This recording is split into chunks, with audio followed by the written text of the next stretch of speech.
جو حالت اسلام میں حضور کی زیارت کیا ہو اور اسلام کی حالت میں ہی انتقال بھی ہوا ہو.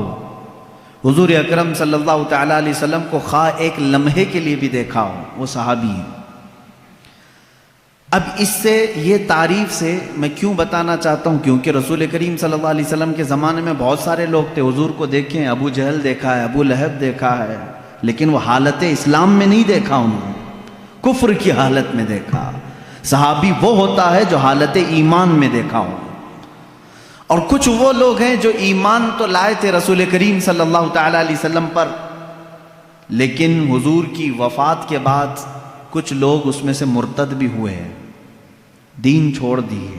کچھ ہوں گے گنتی کے، تو وہ ان کو بھی صحابی نہیں کہا جاتا، کیونکہ جس کا کفر پر خاتمہ ہوا وہ صحابی نہیں. صحابی کے لیے دو شرطیں مین ہیں: حالت اسلام میں حضور صلی اللہ علیہ وسلم کو دیکھا ہو اور حالت اسلام میں ہی دنیا سے رخصت بھی ہوا ہو، وہ صحابی ہے.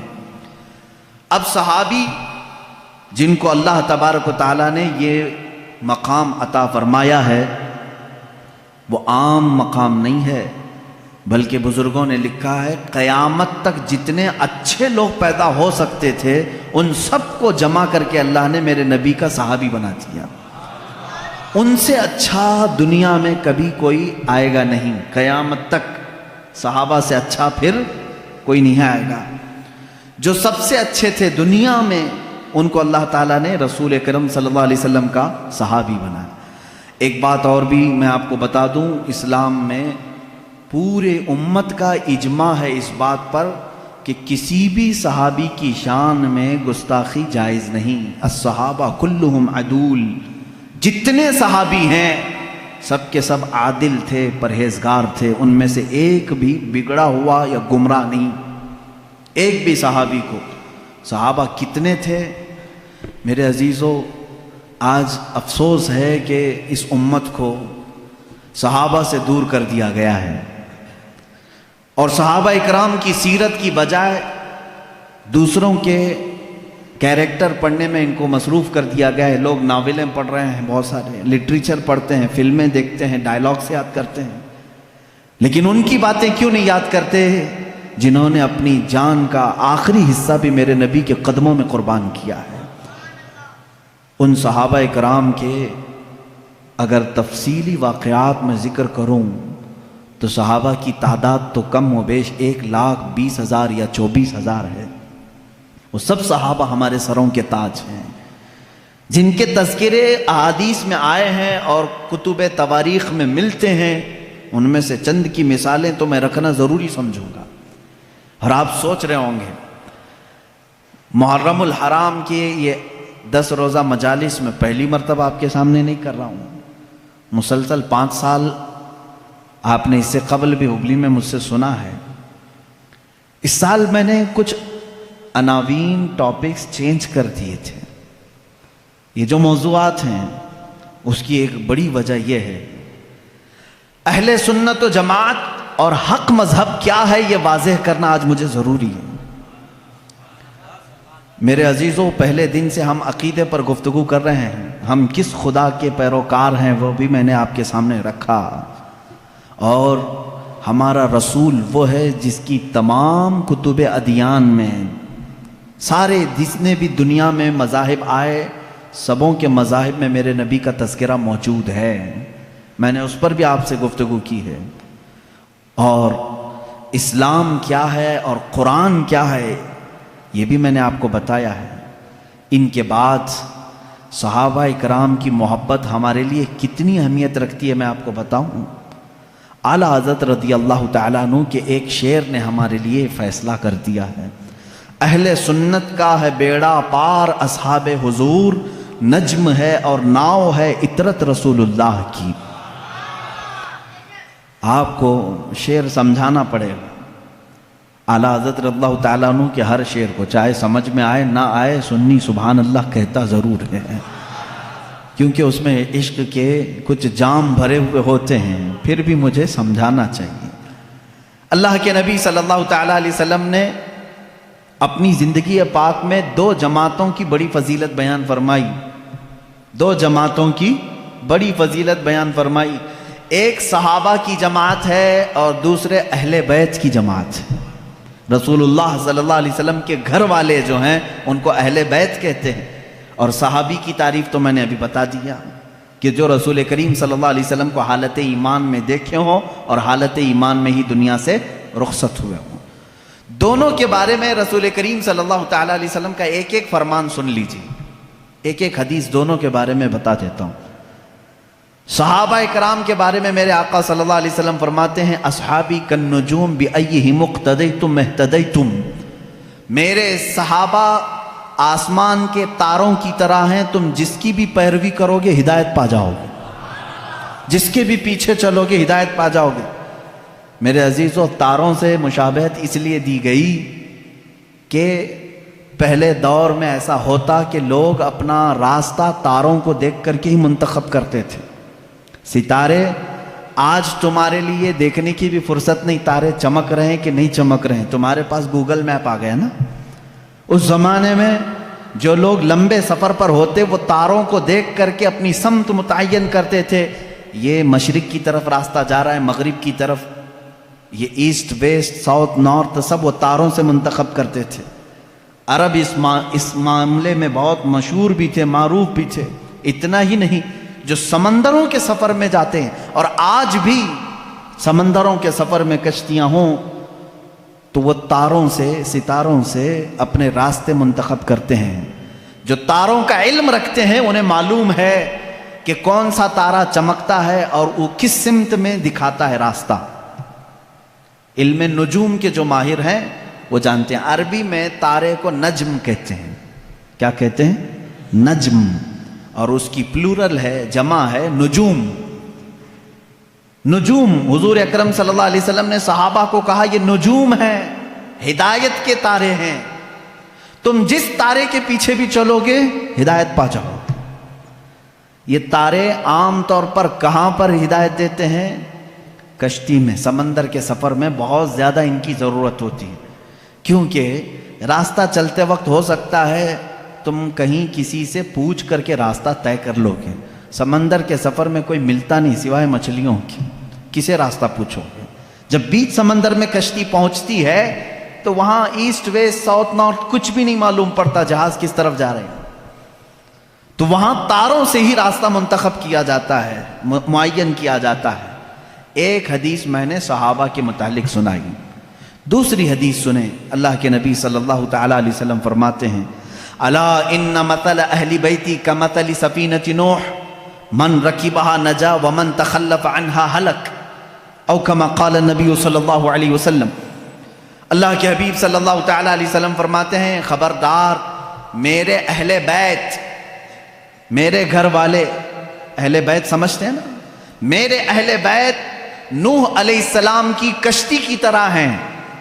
نوح علیہ السلام کی کشتی، آپ کو واقعہ معلوم ہوگا، پوری دنیا ڈوب گئی تھی مگر نوح علیہ السلام کی کشتی تیر رہی تھی. پہاڑ تک ڈوب چکے تھے، پانی میں پہاڑ تک ڈوب چکے تھے، لیکن نوح علیہ السلام کی کشتی پانی پر چل رہی تھی اور اس کشتی میں جتنے لوگ تھے وہ محفوظ تھے.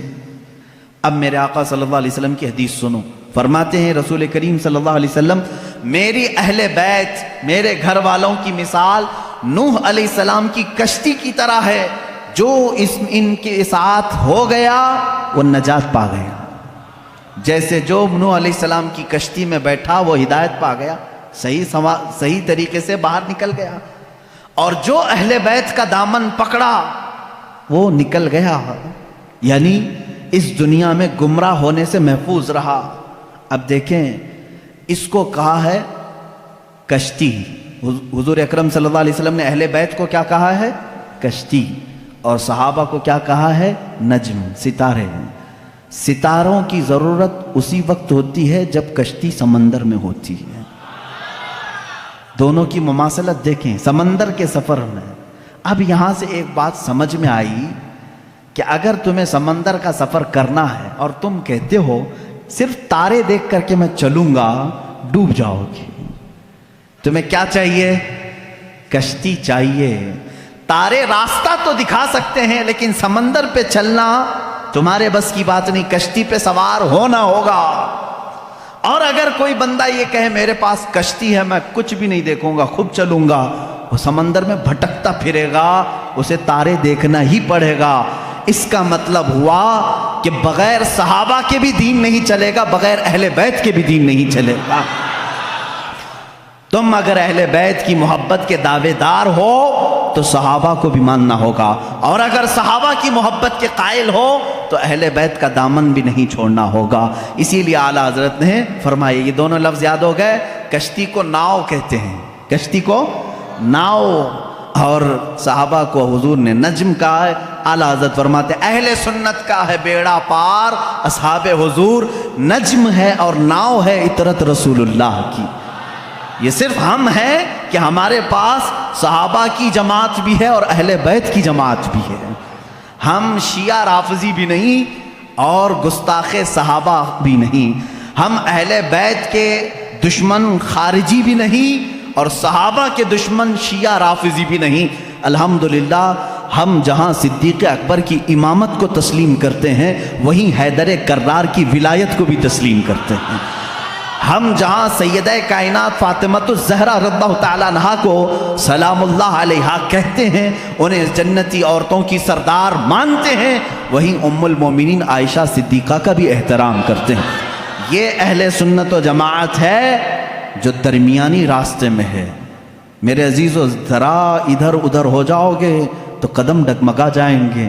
کبھی ایسا ہوگا کہ کشتی میں بیٹھے تو ہو لیکن تمہیں تارے نہیں دیکھنے ہیں، نہیں ہم کو صحابہ کی ضرورت نہیں، بھٹکتے رہو گے بھٹکتے رہو گے، کہاں جا رہے ہیں پتہ ہی نہیں چلتا۔ ایسے ہیں آج شیعہ بھی ہیں بیچارے، بھٹکے ہوئے ہیں، انہیں پتہ ہی نہیں ہے مغرب میں جانا ہے کہ مشرق میں جانا ہے۔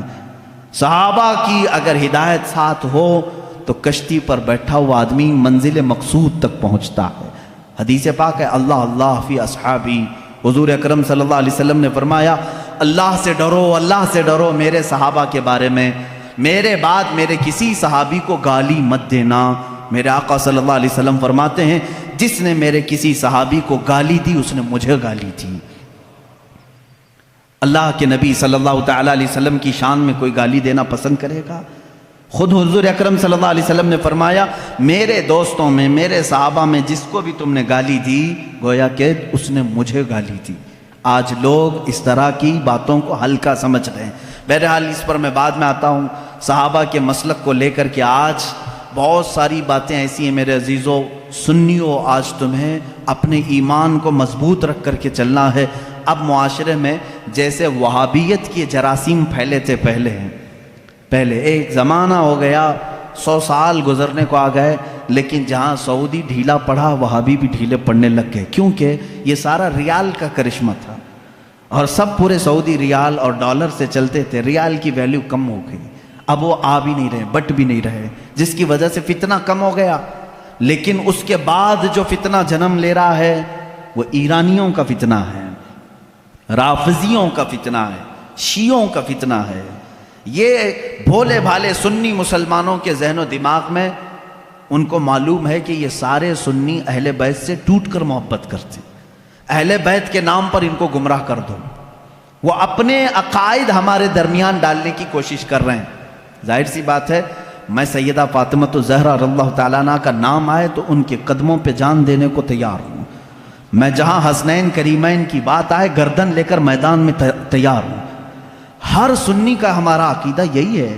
ہم ان ائمہ اطہار اور یہ جو اہل بیت ہیں ان کے لیے تو جان فدا کرنے کی بات کرتے ہیں، اور یہ شیعوں کو معلوم ہے، وہ جانتے ہیں کہ یہ سنی اہل بیت سے بہت محبت کرتے ہیں، ان کو بلیک میل انہی ناموں سے کیا جائے۔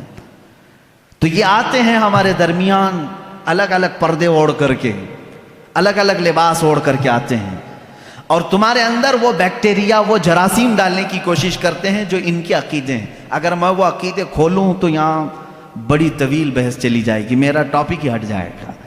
بعد میں بات یہ ہو جائے گی کہ پوری تقریر اسی پر ہونا پڑے گی کہ ان کے عقائد آج جامع ازہر میں ہم نے پڑھا بھی ہے۔ یہ لوگ حضرت علی کرم اللہ وجہہ الکریم کو انبیاء اکرام سے افضل کہتے ہیں، ہم بھی حضرت علی کی محبت اور ان کی تعظیم کو اپنا ایمان کا حصہ سمجھتے ہیں، لیکن رسول پاک صلی اللہ علیہ وسلم اور انبیاء سے بڑھ کر کے نہیں، نبی سے بڑھ کر کے کوئی غیر نبی نہیں ہو سکتا۔ اور یہ مولا علی کرم اللہ وجہہ الکریم کے متعلق بعض شیعہ تو یہاں تک کہتے ہیں، معاذ اللہ، اب بھی موجود ہے انٹرنیٹ پر ایسے ویڈیو کلپس بھی موجود ہیں، کچھ شیعہ یہ تک کہہ جاتے ہیں اللہ فاطمہ زہرا کے گھر کو اپنی داڑھی سے جھاڑو لگاتا ہے، معاذ اللہ رب العالمین، نعوذ باللہ من ذالک۔ یہ ایسے جملے ہیں جس کو کہنے سے بھی دل کتراتا ہے۔ اہل بیت کی محبت سر آنکھوں پر، لیکن ان کو خدا کے درجے تک پہنچانا یہ شرک ہے۔ یہی تو عیسائیوں نے کیا۔ عیسائی پہلے صحیح مومن تھے، لیکن چلتے چلتے بعد میں انہوں نے عیسیٰ علیہ السلام کو خدا کا بیٹا کہنا شروع کر دیا، حضرت مریم کو خدا کی بیوی کہنا شروع کر دیا۔ اسی طرح شیعہ بگڑ گئے۔ سارے شیعوں کی بات نہیں کر رہا، اس میں کچھ فرقے ہیں جو غلات ہیں، غالی شیعہ ہیں، اللہ ان کی نحوستوں سے محفوظ رکھے۔ اسی لیے میرے عزیزو، اہل سنت و جماعت کا دامن کبھی ترک نہ کرنا، کبھی نہ چھوڑنا۔ یہ ایسا درمیانی راستہ ہے جس مسلک میں آج ہمیں صحابہ کی تعظیم بھی سکھائی جاتی ہے اور اہل بیت اطہار کی تعظیم بھی سکھائی جاتی ہے۔ یہاں ایک بال برابر بھی ہمیں ادھر سے ادھر ہونے نہیں دیا جائے گا، ایک بات سمجھ کر کے چلیں۔ اور جب ایسے موضوعات چھڑ جائیں کہیں مجلسوں میں، یہ بات بھی سمجھ کے چلو، صحابہ کو ایک طرف لے کر کے، اہل بیت کو ایک طرف لے کر کے آج انٹرنیٹ پر کچھ ایسے مناظرے کرنے والے ہیں، فیس بک کے مناظر بہت سے ہیں، سوشل میڈیا کے بڑے بڑے مناظر ہیں، نکڑ پر بیٹھ کر کے اور گٹر پہ بیٹھ کر کے مناظرے کرتے رہتے ہیں۔ کس بات پر؟ کہ صدیق اکبر افضل ہیں، کہ مولا علی افضل ہیں، فاطمہ زہرا خطا پر تھیں، کہ حضرت ابوبکر خطا پر تھے۔ معاذ اللہ، تم ہوتے کون ہو ان باتوں کو چھیڑنے والے؟ 14 صدیاں گزر گئیں، نہ تم ان کے زمانے میں ہو، نہ تمہارے باپ داداؤں نے انہیں دیکھا ہے، اور آج بیٹھ کر کے تمہارا ایمان کتنا ہے، تمہارا عمل کتنا ہے، تمہارا علم کتنا ہے، اتنی مقدس ہستیوں پر تم آج انٹرنیٹ پر بیٹھ کر کے مناظرے کر رہے ہو۔ ان بحثوں کو چھوڑو، شیطان یہاں تمہارا ایمان تباہ کر دے گا۔ جب ایسی باتیں آ جائیں، صحابہ اکرام کے آپس کے جو بھی معاملات ہوئے ہیں، تو ان باتوں کو جب بھی کوئی تمہارے درمیان چھیڑے تو اتنا کہیں کہ ان دونوں کا معاملہ وہ حل کرے گا جو ان دونوں سے بڑا ہوگا۔ میں کون ہوں؟ میں تو 14 صدیوں کے بعد آیا ہوا ایک چھوٹا سا بچہ ہوں۔ اگر ان صحابہ کے درمیان کچھ معاملات ہوئے ہیں تو اللہ موجود ہے، رسول کریم صلی اللہ علیہ وسلم ان کے سرپرست ہیں، دیکھا جائے گا قیامت کے دن ان کے جو بھی معاملات ہوں گے اللہ ان کا فیصلہ فرمائے گا۔ تم کیوں اپنا ایمان خراب کرتے ہو؟ میری بات سمجھ میں آ رہی ہے؟ صحابہ کرام کی بات آئے، اہل بیت کی بات آئے، یا ان کے آپسی کچھ بھی معاملات کی بات آئے، تو وہاں سے اپنا دامن اٹھا لینا، فوراً اس محفل کو چھوڑ دینا، اپنی رائے دینے کی بھی کوشش مت کرنا کہ کون صحیح تھا کون غلط تھا۔ یہ تمام معاملات میں اپنی رائے بھی مت دو، اس لیے کہ پھر تمہاری بھی پکڑ ہوگی۔ جس دن تم یہ کہو گے تو قیامت کے دن تم سے بھی پوچھا جائے گا، تم ان دو بڑے لوگوں کے درمیان فیصلہ کرنے کے لیے بیٹھے تھے، پہلے تو بتا تیرے اعمال کہاں ہے، تم فیصلہ کرنے کے قابل ہو؟ اس لیے میرا تو طریقہ یہ ہے، جب بڑوں کی بات آئے، بزرگان دین، سلف صالحین، صحابہ تابعین کی بات آئے، کچھ بھی ان کے درمیان اگر اختلاف بھی ہوا ہو تو ان تمام اختلافات کو اللہ کے حوالے کر دو، اللہ رب العزت کے حوالے کر دو، وہ احکم الحاکمین ہے، قیامت کے دن فیصلہ فرمائے گا۔ عزیزان گرامی وقار، صحابہ کرام کے بارے میں آج کیوں کہہ رہا ہوں آپ کو معلوم ہے؟ آپ رسول کریم صلی اللہ تعالیٰ علیہ وسلم پر ایمان لاتے ہیں، حضور کو خاتم النبیین مانتے ہیں، اللہ کے نبی صلی اللہ تعالیٰ علیہ وسلم کی ہر بات کو تسلیم کرتے ہیں، رسول کریم صلی اللہ تعالیٰ علیہ وسلم کی ہر بات کو تسلیم کرتے ہیں۔ اب چلیے آپ مسلمان ہیں، مجھے یہ بتاؤ رسول کریم صلی اللہ تعالیٰ علیہ وسلم نے کب آپ سے کہا کہ فجر کی نماز پڑھو، ظہر کی نماز پڑھو، عصر کی نماز پڑھو؟ آپ سے ڈائریکٹ آ کر کے حضور نے فرمایا؟ نہیں فرمایا۔ حضور اکرم صلی اللہ علیہ وسلم نے کس سے فرمایا؟ کس سے فرمایا؟ اپنے صحابہ سے فرمایا۔ جو کچھ بھی میرے آقا کی زبان سے نکلا وہ پورا کیا ہے؟ دین ہے۔ وہ پورا کیا ہے؟ دین ہے۔ قرآن میرے آقا کی زبان سے نکلا، اللہ تعالیٰ نے وہی فرمائی اور حضور نے پڑھ کر سنایا۔ کس کو سنایا؟ صحابہ کو سنایا۔ رمضان کے 30 روزے رکھنا ہے، حضور نے کس کو بتایا؟ صحابہ کو بتایا۔ حج فرض ہے، میرے آقا نے کس کو بتایا؟ صحابہ کو بتایا۔ زکوٰۃ فرض ہے، میرے آقا نے کس کو بتایا؟ یہ میرا پورا دین میرے آقا نے صحابہ کو بتایا۔ اگر ان صحابہ کو ہٹا دیا جائے تو پھر ہمارا دین کچھ بھی نہیں ہے۔ ہم تک اگر دین کو منتقل کیا ہے، ٹرانسفر کیا ہے، تو کس نے کیا؟ صحابہ اکرام نے۔ ان کو چھوڑ کر کے تم کوئی فیصلہ نہیں لے سکتے۔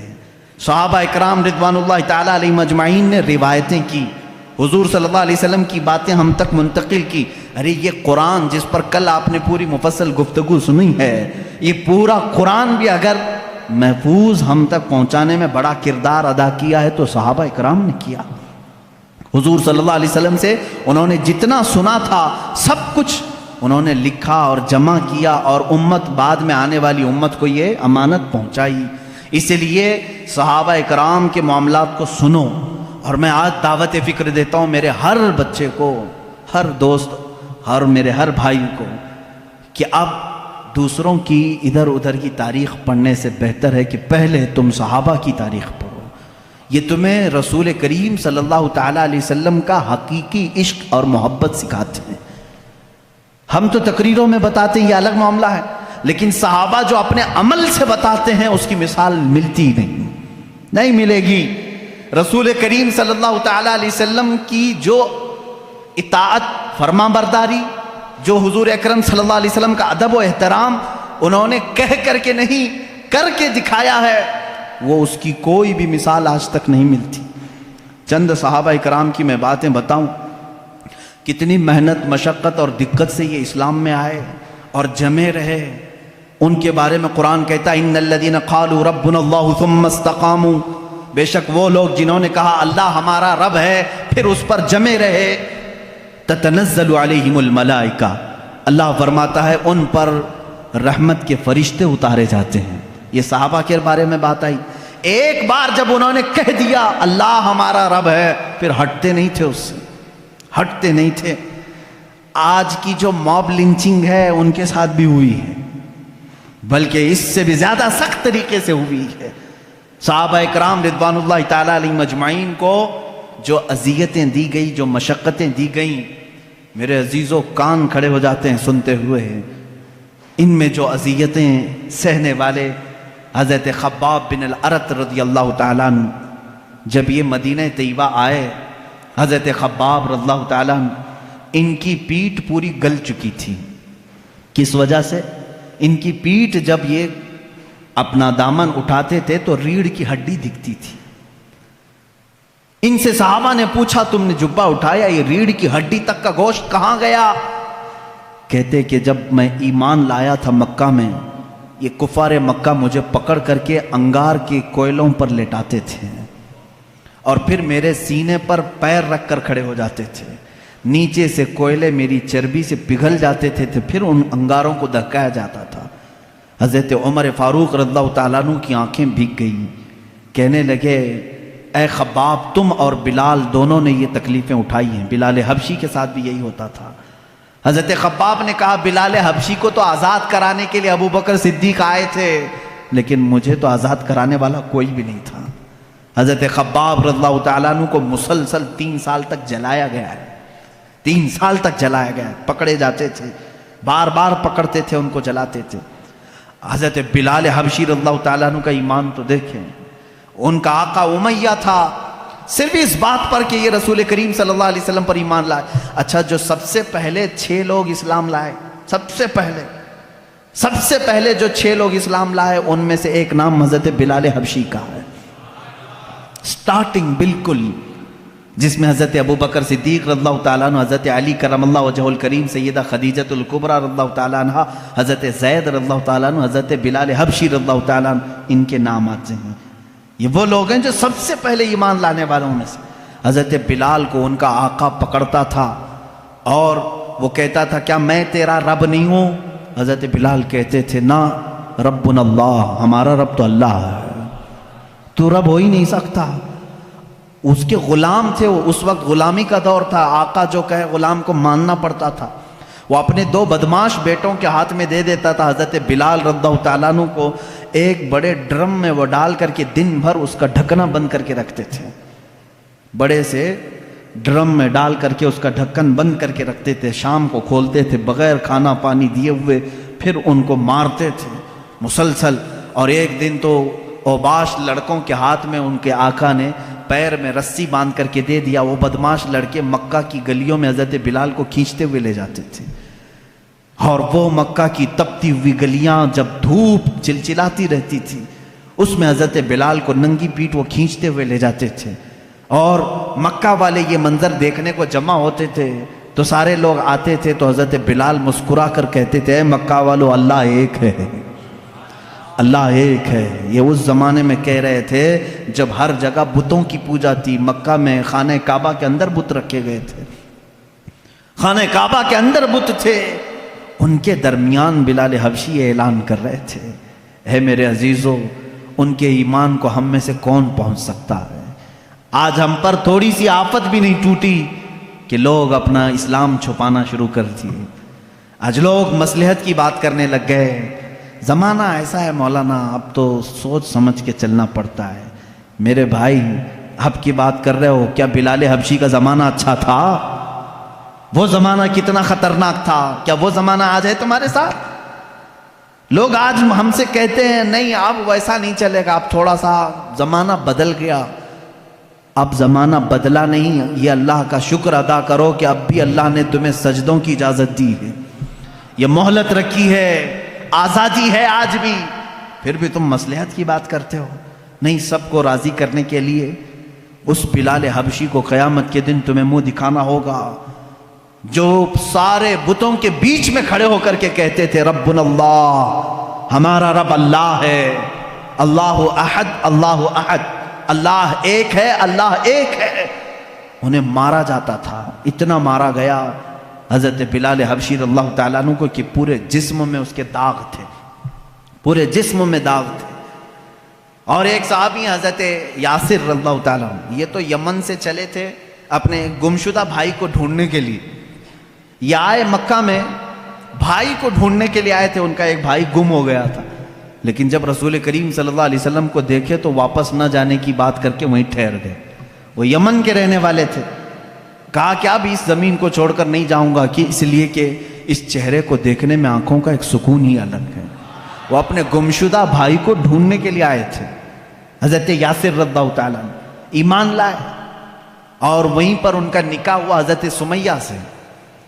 حضرت سمیہ ان کے نکاح میں آئی، ان دونوں کے نکاح کے بعد ان کے بیٹے پیدا ہوئے عمار رضی اللہ تعالیٰ عنہ۔ یہ پورا ایک خاندان، ایک فیملی کو بتا رہا ہوں میں، یاسر، سمیہ اور عمار، یہ تینوں ایک گھرانہ ایسا ہے، محبت رسول صلی اللہ علیہ وسلم میں ایک دن بھی ان کو چھوڑا نہیں گیا، ایک دن بھی نہیں چھوڑا گیا۔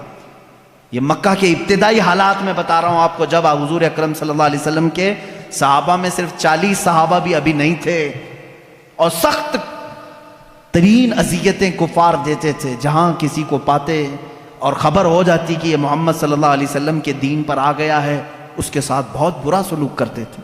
حضرت سمیہ کو ابو جہل نے ایک بار پکڑا اور گھوڑے کے پیروں سے باندھ دیا۔ کیسے؟ گھوڑے کے سامنے کے دونوں پیروں سے ان کے ہاتھ باندھے، گھوڑے کے دونوں پیچھے کے پیروں سے ان کے پیر باندھے اور گھوڑے کو دوڑایا۔ جب گھوڑا دوڑتا تھا تو ان کی ہڈیاں سرکتی تھیں، ایک ایک ہڈی ٹوٹتی چلی گئی۔ اس وقت پورے مجمع میں لوگ تماشا دیکھنے کے لیے کھڑے رہتے تھے۔ اللہ ان کی مرقد پر گوہر باری کرے۔ سیدہ سمیہ رضی اللہ تعالیٰ عنہ اس حالت میں بھی کہتی تھیں اللہ احد اللہ احد، اللہ ایک ہے، اللہ ایک ہے، تم ہم سے ہمارا ایمان نہیں لے سکتے۔ یہاں تک کہ حضرت سمیہ رضی اللہ تعالیٰ عنہ کو گھوڑا دوڑاتے ہوئے لے آیا تو ابو جہل نے اپنے ایک نیزے سے ان کی شرمگاہ پر مارا، جس کی وجہ سے وہ شہادت پا گئیں۔ اسلام میں سب سے پہلی شہیدہ حضرت سیدہ سمیہ رضی اللہ تعالیٰ عنہ، سیدہ سمیہ، جن کو صرف اس بات پر شہید کر دیا گیا کہ وہ ایمان لائی تھی۔ اور جانتے ہیں آپ، حضرت سمیہ رضی اللہ تعالیٰ عنہ گھر گھر جاتی تھیں، عورتوں کو قرآن پڑھاتی بھی تھیں، لیکن انہوں نے یہ کام ترک نہیں کیا آخری وقت تک. انہیں مارا گیا، پیٹا گیا، آخر میں شہید بھی کر دیا گیا. یہ دکھ برداشت نہیں ہو سکا. حضرت یاسر جو ان کے شوہر تھے وہ اسی دکھ میں تھے کہ میں یمن سے آیا تھا یا نکاح کیا، میری بیوی کو میرے آنکھوں کے سامنے مارا انہوں نے. حضرت یاسر رضی اللہ تعالیٰ عنہ حضور صلی اللہ تعالیٰ علیہ وسلم کے پاس آئے، کہنے لگے آقا کیا کریں، غم برداشت نہیں ہوتا. اللہ کے نبی صلی اللہ علیہ وسلم نے فرمایا اصبروا فإن موعدکم الجنہ، تھوڑا اور صبر کرو، جنت تمہارے انتظار میں ہے. حضرت یاسر رضی اللہ تعالیٰ عنہ کو بھی ان کفار مکہ نے پکڑا اور ان کے ساتھ بھی بہت برا سلوک کیا، وہ بھی شہید ہوئے. یہ اسلام کے 2 سب سے پہلے شہید ہیں. حضرت عمار جو بیٹے اکیلے بچ گئے تھے، جن کی آنکھوں کے سامنے ماں کو بھی مارا گیا ہو، باپ کو بھی مارا گیا ہو، ان کو کفار مکہ نے بلا کر کے سمجھایا، دیکھ تیری ماں بھی چلی گئی اور وہ بھی بری طرح زخمی تھی، ہڈیاں ٹوٹ گئی تھی، تیرے باپ بھی دنیا سے چلے گئے، تو اکیلا رہ گیا، کیوں محمد کے پیچھے لگا ہے صلی اللہ علیہ وسلم؟ کیوں تو اپنے مکہ والوں کو چڑھاتا ہے؟ چھوڑ دے اس دین کو، اس میں امن ہے، خیر ہے، ہم سارا مال تجھے دیتے ہیں اور تجارت میں تجھے ماہر بناتے ہیں. حضرت عمار نے کہا پہلے اگر بولتے تو ہو سکتا ہے کہ سوچا جاتا، میں اگر اپنے باپ اور اپنی ماں کے دین کو چھوڑوں تو غدار بیٹا کہلاؤں گا. مجھ سے یہ کیسے ممکن ہے کہ میں نے اپنے آنکھوں کے سامنے دیکھا کہ میرے باپ نے جاتے جاتے مجھے یہ وصیت کی ہے کہ مر جانا تو ایمان پر مرنا. میری ماں نے مجھے یہ سبق دیا ہے، موت آئے تو تجھے عشق رسول میں آئے، مجھ سے تم میرا ایمان نہیں لے سکتے. کافروں نے وہی کیا جو حضرت بلال کے ساتھ کرتے، بیچ راستے میں آگ جلائی اور اس پر حضرت عمار کو لٹا دیا. ان کی پیٹھ جلنے لگی، پیروں تک آگ لگی تھی، وہ رونے لگے. اسی اثنا میں میرے آقا صلی اللہ علیہ وسلم کا وہاں سے گزر ہو رہا تھا. حضور اکرم صلی اللہ تعالیٰ علیہ وسلم سے دیکھا نہ گیا. حضرت عمار نے پکار کر کے کہا یا رسول اللہ صلی اللہ علیہ وسلم، دیکھیں ان صحابہ کی محبت کو، ہم میں سے کوئی پہنچ سکتا ہے ان کی مقام کو؟ کیا کہتے ہیں جانتے ہیں؟ حضرت عمار آگ پر لیٹے ہوئے ہیں، کفار مکہ وہاں پر انہیں ظلم و اذیت دے رہے ہیں. اس وقت رسول پاک صلی اللہ علیہ وسلم کا گزر ہو رہا تھا. صرف اتنا کہا آقا اگر آپ اپنے عمار سے راضی ہیں تو میرے سامنے یہ آگ کچھ بھی نہیں. اگر آپ راضی ہیں تو میرے لیے آگ کی گرمی کچھ بھی نہیں ہے. اس مقام پر بھی وہ یہ کہہ رہے ہیں، یہ نہیں کہا جل گیا ہائے ہائے مجھے بچا لیں. کہہ رہے ہیں یا رسول اللہ اگر آپ راضی ہیں مجھ سے تو پھر یہ آگ کی تپش بھی میرے لیے کچھ نہیں ہے. اللہ کے نبی صلی اللہ علیہ وسلم نے کیا پڑھا جانتے ہیں؟ اس وقت کہا یا نارو کونی بردن و سلامن علی عمار ابن یاسر. یہ آیت تو حضرت ابراہیم علیہ السلام کے لیے قرآن میں آئی ہے. میرے آقا صلی اللہ علیہ وسلم نے فرمایا اے آگ ٹھنڈی ہو جا عمار بن یاسر پر. حضرت عمار کہتے ہیں پھر ہجرت کرنے تک ہر ہفتے مکہ کے کفار مجھے آگ میں رکھتے، لیکن ہر بار آگ میرے لیے ٹھنڈی ہی ہوتی تھی، مجھے گرمی لگی ہی نہیں کبھی. حضرت عمار رضی اللہ تعالیٰ عنہ ان صحابہ میں سے جنہوں نے اسلام کے راستے پر اذیتیں اٹھائی مگر دامن رسول کبھی ترک نہیں کیا. عزیزان گرامی، ان صحابہ میں ایک لمبی فہرست ہے. رسول پاک صلی اللہ تعالیٰ علیہ وسلم کے لیے صحابہ نے صرف اپنی جانیں نہیں، اپنا مال بھی، اپنا وقت بھی، اپنی عزیز ترین خواہشات بھی، اپنی محبتیں سب قربان کیا ہے. کون سی چیز ہے جو انہوں نے نہیں چھوڑا؟ ایک صحابی حضرت ابو طلحہ انصاری رضی اللہ تعالیٰ عنہ، یہ وہ صحابی ہیں مدینہ طیبہ میں حضور اکرم صلی اللہ تعالیٰ علیہ وسلم ان کی بڑی تعریف فرماتے تھے. جنگ حنین میں جہاں بڑے بڑے مجاہدین کے پاؤں اکھڑ گئے تھے، جنگ حنین ایک سخت جنگ ہے جس میں مسلمانوں پر بہت سخت مسئلہ آ گیا تھا، پاؤں پیچھے ہٹانے کا معاملہ تک آ گیا تھا. اس وقت بھی حضرت ابو طلحہ رضی اللہ تعالیٰ عنہ ڈٹے رہے اور تنہا اپنے ایک ہاتھ سے 20 کافروں کو انہوں نے مارا تھا، 20 لوگوں کو مارا تھا. صحابی رسول ان کے پاس بڑی بڑی فضیلتیں تھے. میرے آقا صلی اللہ تعالیٰ علیہ وسلم ان سے محبت فرماتے. جب مدینے میں کوئی مہمان آتا تو تو کہتے ابو طلحہ کے گھر بھیجا کرو، کیونکہ حضرت ابو طلحہ مہمانوں کی ایسی ضیافت کرتے تھے، اللہ اکبر۔ حضور اکرم صلی اللہ تعالیٰ علیہ وسلم کے گھر ایک مہمان آئے، حضور نے فرمایا ابو طلحہ لے جاؤ، لے کر کے آئے۔ گھر آئے تو پتہ چلا بیوی نے کہا کھانا کچھ بھی نہیں ہے، ایک ہی آدمی کھا سکتا ہے، بچے بھی ہیں، آپ بھی ہیں، میں بھی ہوں، اور ایک مہمان کو آپ لے کر کے آئے ہیں۔ حضرت ابو طلحہ نے کہا کوئی بات نہیں، بچوں کو سلا دو، بچوں کو تھپک کر سلا دو، کل ان کے لیے دیکھا جائے گا۔ اور رہی بات تیری اور میری، ہم رات کو صبر کر لیں گے، ہمارے کھانے میں سب سے پہلا حق مہمان رسول کا ہے۔ کون ہے جو اپنے گھر کی ایک کھانے کی مقدار کو آئے ہوئے مہمان کے لیے دے دے؟ اپنے بچوں کو سلا دیا، بیوی سے کہہ دیا، لیکن مہمان کو یہ بات معلوم ہونے نہ پائے کہ میرے گھر میں صرف ایک آدمی کا کھانا ہے۔ کہا دسترخوان بچھانا، کھانا رکھنا، لیکن اے میری شریک حیات چراغ بجھا دینا، چراغ گل کر دینا۔ ان کی بیوی نے دسترخوان پر کھانا رکھنے کے بعد چراغ بجھا دیا، چراغ بند ہو گیا، اندھیرا رہا۔ حضرت ابو طلحہ نے مہمان کے سامنے کھانے کی برتن آگے کی، کہا آپ کھاتے رہے، میں بھی کھا رہا ہوں۔ آپ نے صرف منہ چلایا اور مہمان کو پیٹ بھر کر کھانا کھلایا، یہاں تک کہ صبح ہوئی۔ جب رات مہمان نے ابو طلحہ کے گھر گزاری، صبح ہوئی، رسول کریم صلی اللہ تعالیٰ علیہ وسلم کے پاس آپ آئے۔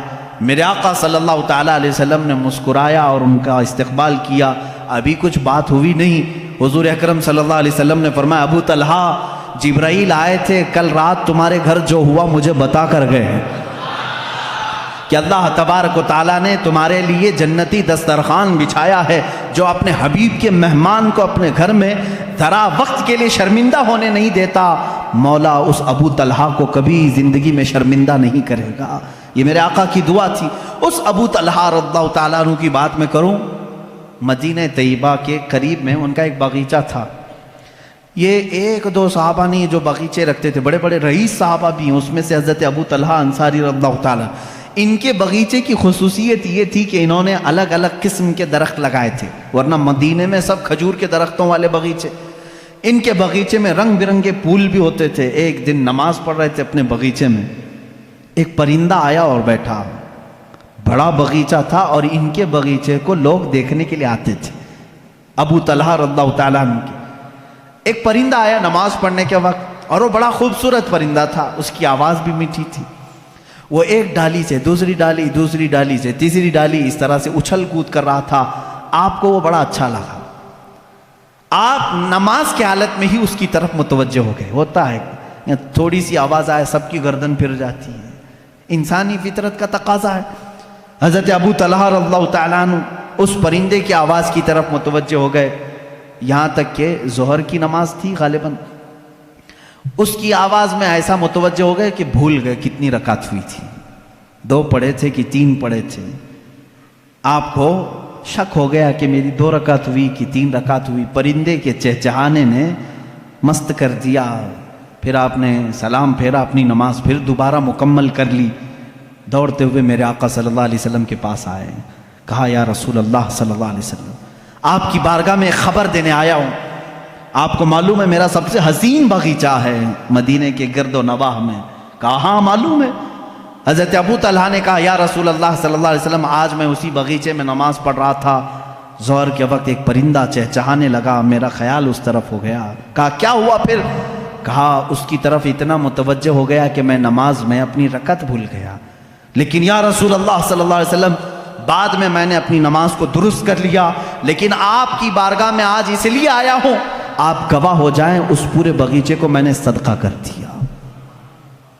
کہا پورا اتنا قیمتی باغیچہ؟ کہا میں اس باغیچے کو رکھنا نہیں چاہتا جو مجھے میرے رب کی عبادت میں خلل پیدا کرے۔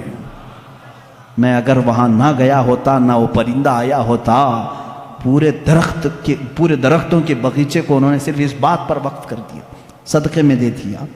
یہ وہ صحابہ ہیں جنہوں نے کبھی اس بات کی پرواہ ہی نہیں کی۔ ایک بار میرے آقا صلی اللہ تعالیٰ علیہ وسلم محفل میں بیٹھے، ایک صاحب شکایت لے کر کے آئے، ایک صحابی ہیں وہ شکایت لے کر کے آئے، یا رسول اللہ صلی اللہ تعالیٰ علیہ وسلم، میرا مدینہ طیبہ میں گھر ہے اور گھر کے آنگن میں کچھ درخت ہیں، میرا پڑوسی اس کے بھی آنگن میں کچھ درخت ہیں، یا دونوں کے چھوٹے چھوٹے باغیچے تھے۔ میں بیچ میں دیوار بنا رہا تھا، دیوار بنانے کے بیچ میں ایک درخت آ گیا ہے۔ میں اپنے پڑوسی سے کہہ رہا ہوں کہ وہ درخت تو مجھے دے دے، میری دیوار سیدھی ہو جائے گی۔ ہوتا ہے کبھی کبھار۔ وہ درخت بیچوں بیچ آ گیا، باؤنڈری وال میں کمپاؤنڈ بنا رہے تھے، بیچ میں آ گیا ہے، لیکن تھا وہ پڑوسی کا۔ اس صحابی نے اس سے کہا تو اس پڑوسی نے کہا میں نہیں دوں گا۔ انہوں نے کہا بیچ دے، ایک درخت میرے کمپاؤنڈ کے اندر آ جائے گا۔ اس نے کہا وہ بھی نہیں کروں گا۔ ان کی دیوار ایسے لے کے جانا پڑتا، ٹیڑھی ہو جاتی۔ حضور اکرم صلی اللہ علیہ وسلم کے پاس وہ آ کر کہنے لگے اس کا مسئلہ میں کیا کروں؟ اللہ کے نبی صلی اللہ تعالیٰ علیہ وسلم نے اس پڑوسی کو بلایا، کہا کہ میرے اس صحابی کی دیوار سیدھی ہو جائے تو ایک درخت اسے دے دے۔ کہا نہیں دوں گا میں۔ میرے آقا صلی اللہ علیہ وسلم کے فرمانے کے بعد بھی اس نے نہ کہا۔ پھر اس کے بعد حضور صلی اللہ علیہ وسلم نے فرمایا میں تجھے بتا دوں کہ تو وہ ایک درخت میرے اس صحابی کو دے گا، اللہ تجھے جنت میں ایک ایسا درخت دے گا جس کے نیچے گھوڑا 100 سال دوڑے گا۔ اس کے سائے کے نیچے 100 سال دوڑے گھوڑا، اتنا بڑا درخت تجھے جنت میں دے گا اللہ۔ اس کو کیا ہے، منافقت تھی۔ اس نے کہا نہ نہ نہ، مجھے نہیں چاہیے، مجھے نہیں چاہیے اس جنت کے وعدے کو۔ حضور اکرم صلی اللہ تعالیٰ علیہ وسلم خاموش ہو گئے۔ محفل میں جو صحابہ بیٹھے تھے جیسی حضور سے جنت کی تعریف سنتے تھے وہ مچل جاتے تھے۔ ایک صحابی کھڑے ہو گئے، حضرت ابو دحداح رضی اللہ تعالیٰ عنہ۔ ابو دحداح کھڑے ہوئے کہا یا رسول اللہ صلی اللہ تعالیٰ علیہ وسلم، اگر میں وہ درخت خرید کر کے اس صحابی کو دے دوں تو وہ فضیلت مجھے بھی ملے گی جو آپ نے اس پڑوسی کو بتایا ہے؟ میرے آقا صلی اللہ علیہ وسلم نے فرمایا ابو دحداح ہاں تجھے بھی ملے گی۔ یہ ابو دحداح کون ہے جانتے ہیں؟ اللہ اکبر، مدینے کے بڑے امیر آدمی، بڑے امیر آدمی، بلکہ مدینے کی مارکیٹ میں اگر سب سے اعلیٰ قسم کی کھجور کہیں ملتی تھی تو ابو دحداح کے باغیچے کی تھی۔ ان کے کھجوریں لینے کے لیے لوگ انتظار میں رہتے تھے، بکنگ پہلے ہوتی تھی۔ حضرت ابو دحداح کا ایسا بڑا باغیچہ تھا اوالی مدینہ، جہاں کی کھجوریں سب سے مہنگی امپورٹ ہوتی ہوں گی، ایکسپورٹ ہوتی ہوں گی، اس زمانے میں ایکسپورٹ کی جاتی تھی، یعنی شام یمن تک جاتی تھی۔ حضرت ابو دحداح کا باغیچہ پورے مدینے میں مشہور تھا۔ وہ آئے اس شخص کے پاس جو درخت نہیں دے رہا تھا، کہا اے بندے تو مجھے جانتا ہے؟ کہا ابو دحداح تمہیں بھلا مدینے کا کون آدمی نہیں جانتا؟ کہا میرا باغیچہ جانتا ہے؟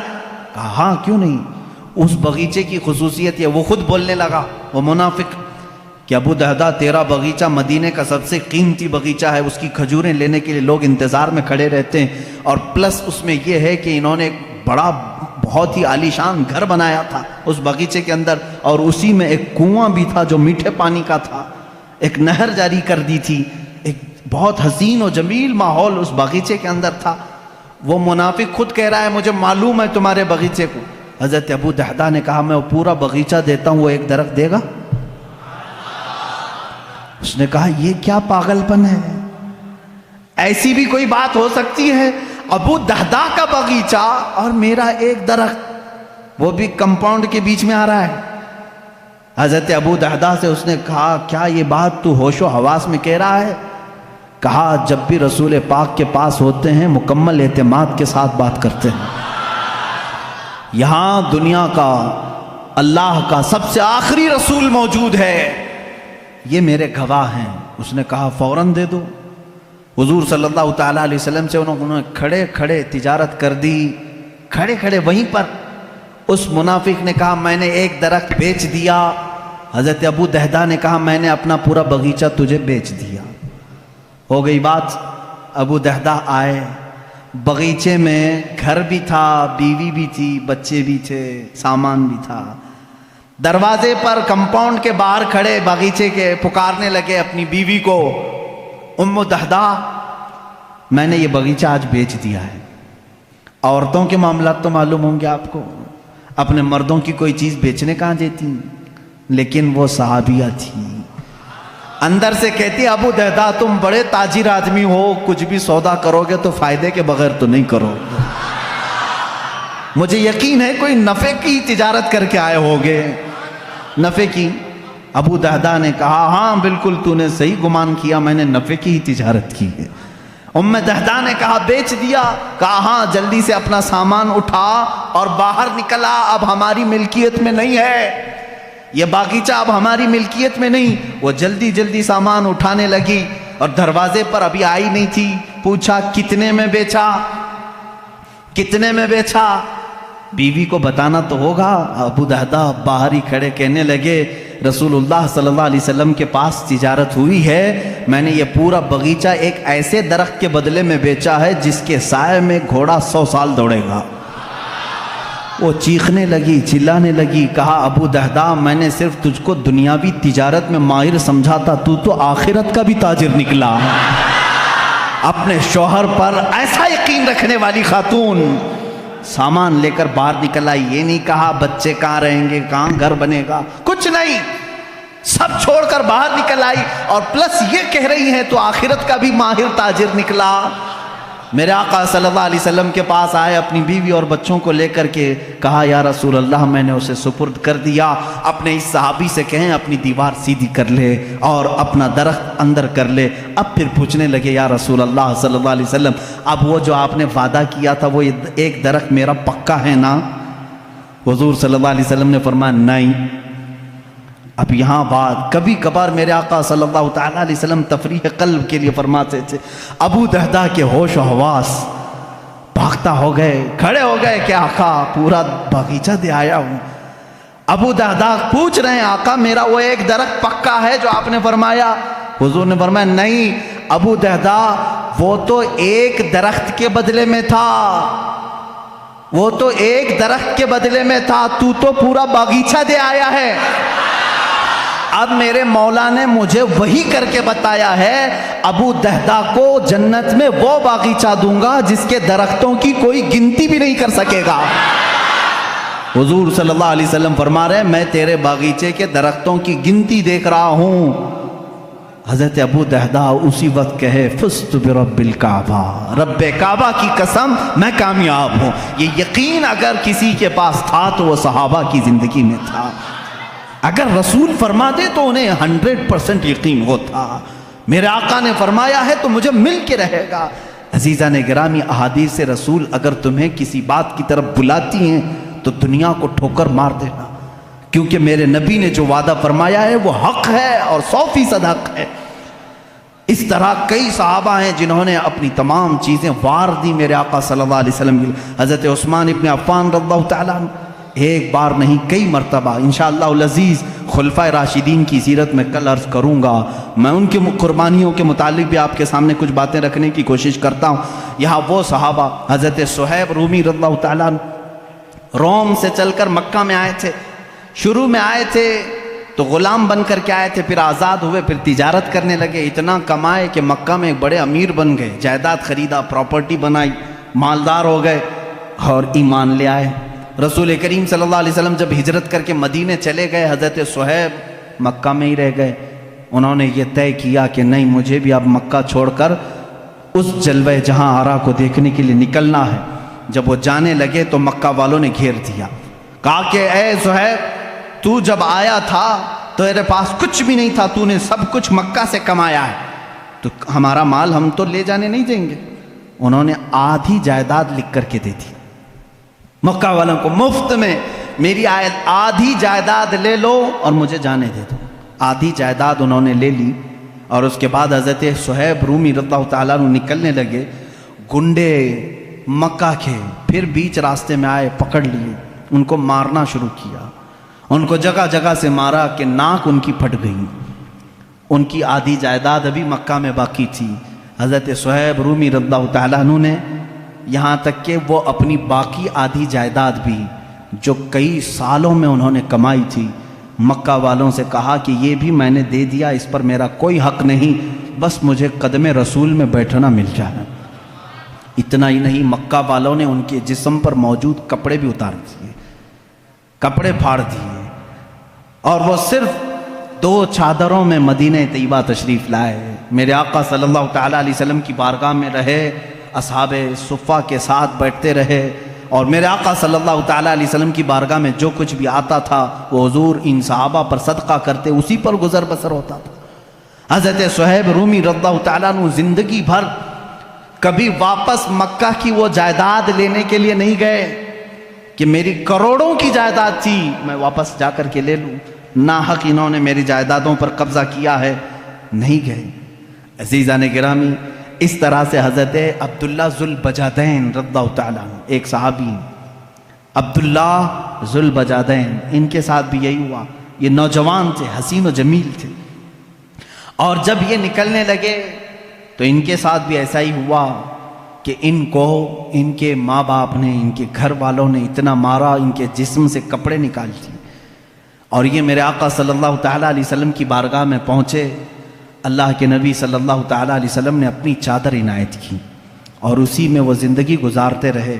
حضرت عبداللہ ذوالبجادین، بجادین، بجاد کہتے ہیں چادر کو، 2 چادریں پہن کر کے وہ پوری زندگی گزارتے رہے، پوری زندگی بھر، یہاں تک کہ مقام تبوک آیا۔ جب جنگ تبوک ہونے لگی، عبداللہ ذوالبجادین کہنے لگے یا رسول اللہ صلی اللہ علیہ وسلم صرف میرے لیے دعا کریں، اللہ مجھے شہادت کی موت عطا کرے، بس میری ایک ہی خواہش ہے۔ میرے آقا صلی اللہ علیہ وسلم نے فرمایا عبداللہ اگر اب تیری راستے میں بھی موت آئے تو تجھے شہید ہی کہا جائے گا، تجھے شہادت کی موت ہوگی۔ ہوا ایسی ہی، تبوک کے راستے میں جب گئے ان کو تیز بخار آیا حضرت عبداللہ ذوالبجادین کو۔ اسی رات حضرت عبداللہ ذوالبجادین کی بخار کی گرمی اتنی بڑی کہ میرے آقا صلی اللہ تعالیٰ علیہ وسلم سفر میں ہیں، سفر کی حالت میں میرے آقا ان کے پاس آئے، ان کا سر لے کر کے اپنی گود میں رکھا۔ یہ عبداللہ ذوالبجادین ہے، وہ کہتے ہیں یا رسول اللہ صلی اللہ علیہ وسلم مجھے ایسا لگتا ہے میری زندگی کی لمحات کم ہو گئے، مگر یہ سر رکھنے کے لمحات طویل ہو جاتے تو کیا اچھا ہوتا۔ اللہ کے نبی صلی اللہ علیہ وسلم ان کا سر اپنے زانوں پر رکھے ہیں، اور اسی اثنا میں وہ میرے آقا کے چہرے کو دیکھتے رہے، ان کی روح نکل گئی۔ حضرت ابو بکر اس میں تھے، حضرت عمر تھے وہاں پر، حضرت عباس تھے، یہ صحابہ دیکھ کر رشک کرنے لگے۔ عبداللہ ذوالبجادین یہ واحد صحابی ہے جس نے حضور کی گود میں دم توڑا ہے۔ میرے آقا صلی اللہ تعالیٰ علیہ وسلم کے زانو اقدس پر اتنا ہی نہیں، رسول کریم صلی اللہ تعالیٰ علیہ وسلم نے فرمایا اس کو کفن کوئی اور نہیں دے گا، میں دوں گا۔ اللہ کے نبی صلی اللہ تعالیٰ علیہ وسلم نے اپنا لباس، اپنا تہبند اور اپنی چادر نکالی اور انہی 2 چادروں میں عبداللہ کو کفنایا، اور کہا جب یہ میرے پاس آیا تھا تو اس کے گھر والوں نے کپڑے چھینے تھے، آج میں اسے کپڑے پہناتا ہوں۔ اور اسی کفن میں جب ملبوس کیا، اللہ کے نبی صلی اللہ تعالیٰ علیہ وسلم قبر پاک میں خود اترے اور اپنے سینے سے ان کو لگا کر نیچے اتارا۔ یہ عبداللہ ذوالبجادین رضی اللہ تعالیٰ، اس وقت صحابہ رشک کر رہے تھے۔ حضرت عمر کہتے ہیں کاش اس وقت میری موت ہوئی ہوتی۔ اللہ کے نبی صلی اللہ تعالیٰ علیہ وسلم نے ان کو جس انداز میں قبر پاک میں اتارا، عزیزان گرامی 1-2 صحابی نہیں ہیں جنہوں نے اس راستے پر مشقتیں اٹھائی، محنتیں کی، اور اتنی مشقتیں، اللہ کی پناہ اتنی مشقتیں۔ ایک صحابی حضرت خبیب، اللہ اکبر، ان کا تذکرہ آتا ہے رونگٹے کھڑے ہو جاتے ہیں۔ حضور اکرم صلی اللہ تعالیٰ علیہ وسلم نے 3 صحابہ کو ایک مہم پر بھیجا تھا، یہ تینوں گرفتار ہو گئے۔ 10 صحابہ تھے اس میں سے، ان میں سے یہ 3 گرفتار ہوئے، اس میں حضرت خبیب بھی تھے۔ یہ مکہ والوں نے ہی انہیں گرفتار کیا تھا۔ گرفتار کرنے کے بعد ان کو ایک جگہ قید میں رکھا، کتنے دن تک؟ تقریباً 10 دن تک قید میں رکھا، کھانا نہیں دیتے تھے، پانی نہیں دیتے تھے۔ ہم کربلا کے واقعات سنتے ہیں میرے عزیزو، صحابہ کے یہ جانثاریاں کیوں نہیں سنتے جن کے ساتھ سخت ترین اذیتیں اس زمانے کے ظالموں نے کی۔ حضرت خبیب کو 10 دن کے بعد نکالا، دعوت عام ہوئی، مکہ والے جمع ہوئے۔ حضرت خبیب کو انہوں نے آخری دن سولی پر چڑھانے کا طے کر لیا تھا، سولی تیار کی گئی، لیکن کافروں نے اتنا ہی نہیں کیا، حضرت خبیب کو اس کھوٹے پر باندھا گیا جس پر سولی دینی تھی، باندھ کر کے سب سے پہلے ان کے ناخنوں کو پکڑ سے نکالا، کھینچا۔ ایک ناخن کو اگر پکڑ سے کوئی کھینچے تو اس کی اذیت کیا ہوتی ہے،